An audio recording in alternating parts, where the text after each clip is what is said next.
Hujambo na karibu mtazamaji wa Zone Media, tujuzane yanayojiri katika uga wa kimataifa. Serikali ya Kazakhstan imethibitisha kuwa iko katika hatua za mwisho za kujiunga na mkataba wa Abraham, mpango wa kidiplomasia ulioanzishwa na Marekani kwa lengo la kuendeleza uhusiano wa kawaida kati ya Israel na mataifa ya Kiarabu na yenye Waislamu wengi. Katika taarifa fupi iliyotolewa na Wizara ya Mambo ya Nje ya nchi hiyo, Kazakhstan imesema kuwa hatua hiyo ni mwendelezo wa kawaida wa kimantiki wa sera yake ya mambo ya nje ambayo imejikita katika misingi ya majadiliano, kuheshimiana na kudumisha utulivu wa kikanda. Mpango wa mkataba wa Abraham ulianza mnamo mwaka 2020 chini ya utawala wa Rais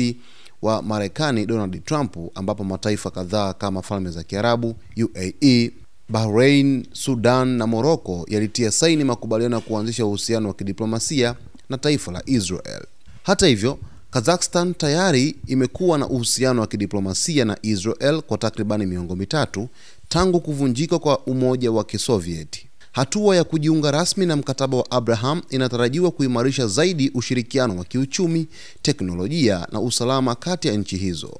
Wachambuzi wanasema hatua ya Kazakhstan inaweza kuathiri mienendo ya kijiopolitiki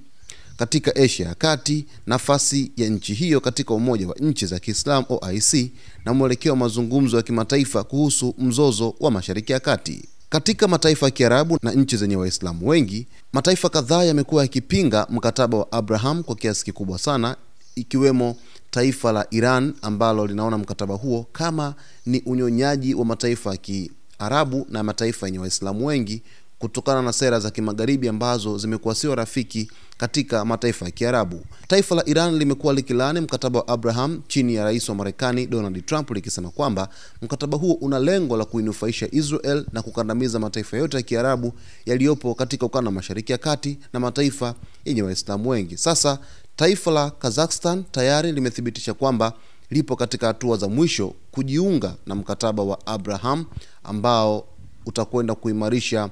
mambo mbalimbali ya kuheshimiana lakini kudumisha utulivu wa kikanda katika ukanda wa Mashariki ya Kati kati ya mataifa hayo ya Kiarabu na wenye Waislamu wengi na taifa la Israel. Sasa basi, hii inakwenda kuwa dosari kubwa katika taifa la Kazakhstan, ambapo kwenye jumuiya ya Umoja wa Nchi za Kiislamu OIC, jumuiya hiyo inaweza kuitathmini Kazakhstan kwa jicho jingine, kwa sababu huenda matishio mengi zaidi yakazidi kuongezeka ikiwa nchi nyingi za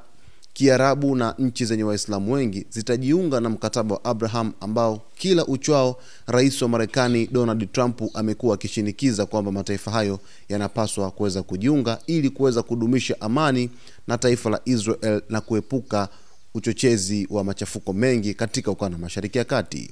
Mtazamaji wetu, basi kwa taarifa zijazo usiache kusubscribe, kulike, kukomenti pamoja na kushare.